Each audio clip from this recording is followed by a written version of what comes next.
Wake up.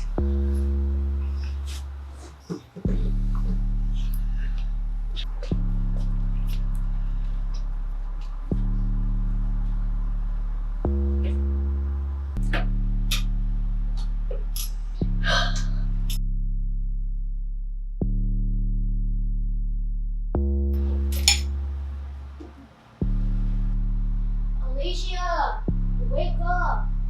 The water's not working. You need to brush your teeth.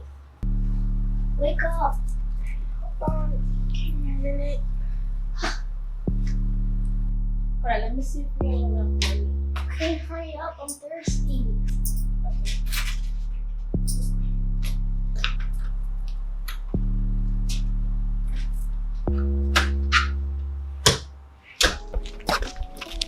So hot outside. I'm hot.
In a 2009 report published by the Environmental Working Group, water from the Riverside Public Utilities was ranked second worst in the nation.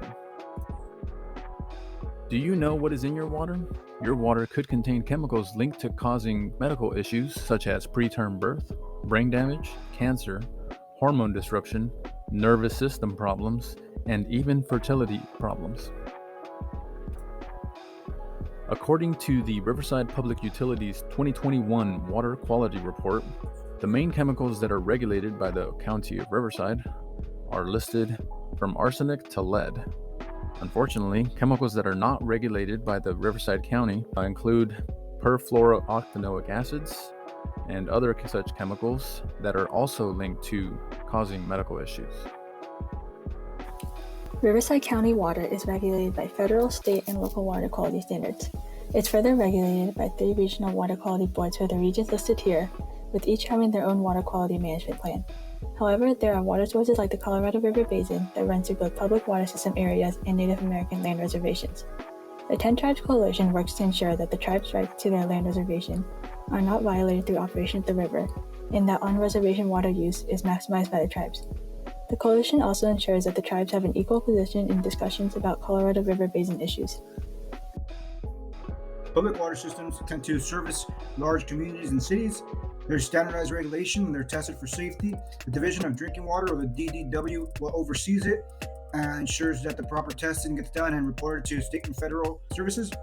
And then, however, it can still contain contaminants from toxic runoff.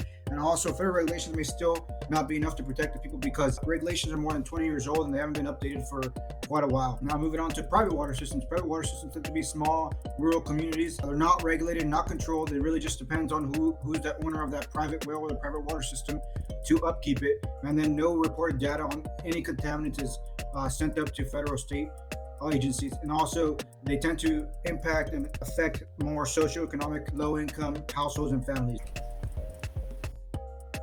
Contaminants in water can cause a myriad of diseases, ranging from waterborne illnesses caused by bacteria or parasites to illnesses caused by chemical contaminants. The chemical contaminant we're going to be focusing on today is nitrates.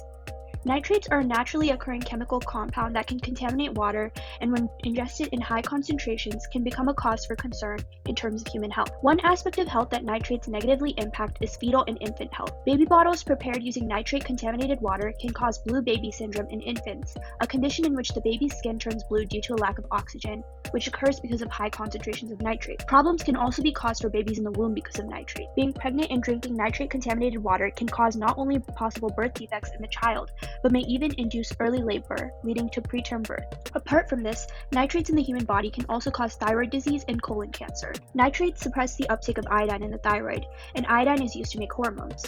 A lack of hormones can lead to fatigue, weight gain, hair loss, and goiters, more commonly known as enlarged thyroid. Studies have shown that high levels of nitrates can even cause colon cancer in humans. Research on other types of cancer nitrates can cause is still pending and in the works. An effective way to prevent water contamination is to use water filters. There are different types of water filtration systems, but we'll go over the most common ones. If you're unsure what type of filter to buy, you can start by finding out what's in your tap water at home. The easiest and most convenient way to do this is to go onto the EWG website. All you have to do is type in your zip code and it will locate exactly where your community gets its water from and provides a list of contaminants found. The best part about this is that it's free and it takes less than a minute. After doing this, you can search for filters that will fit your needs. The four most common water filtration systems are carbon filters, reverse osmosis systems, portable filtration water bottles, and hard water filters that you can attach directly to your faucet or shower head. The more you use your water filter, the more particles will build up, which means you'll have to change your filter periodically. If you don't change your filter periodically, it will become less effective in removing contaminants from your water. This can also cause bacteria to build up on your filter, which can give your water a foul taste or smell. Refer to the manufacturer's recommendations based on your specific filter. The recommendations will range from type, capacity, and usage. Next, we would like to share some local resources that are available to you. Here are some resources to help you find out more about your tap water, advocacy platforms, and networks to connect you to your community. Next, we're going to go over some water filters with you. Below the products are QR codes. If you see a product that you might be interested in, go ahead and use your phone to scan the QR code and it will take you directly to the website where you can purchase these products. The two most common types of filters are carbon filters and reverse osmosis filters. Carbon filters are affordable and can be effective in reducing common water contaminants such as copper and lead. Reverse osmosis filters remove more contaminants and can also remove chemicals such as arsenic and perchlorate. This filter is generally the more expensive option. The one that we have here is the reverse osmosis countertop system. They also have under the sink options and ones that go throughout the whole house. The one in the middle is considered a portable carbon filtered water bottle. This one is lightweight and doesn't take up a lot of space. Filtered shower head may reduce your exposure to chlorine, sulfur, and other water impurities. Filtered faucets have the same effectiveness as filtered shower heads. If you have small children in your home and you're concerned about them swallowing water when they brush their teeth, this may serve as an added measure of prevention. One important thing to remember is to replace carbon filters periodically. This will vary based on the manufacturer, the type of filter you have, and how often you use it. Some may have an indicator light that flashes when it's time to replace. When neglecting to change your water filter, the filtration flow will not transport water as efficiently. The most critical consequence is the filter's ability to remove harmful contaminants in your drinking water. This can result in your water having a funny smell or a funny taste. There are many community resources online that can help you to get access to clean water. They can provide resources on reporting contaminated water source, get your water tested, how to protect yourself from toxic chemicals, and so much more. It is important to remember that safe drinking water is a human right and it should be protected. The state of California has passed bills to ensure that everyone in the state has a right to clean, safe, and affordable drinking water, and has set aside $130 million a year to ensure that there is reliable funding for drinking and wastewater cleaning efforts.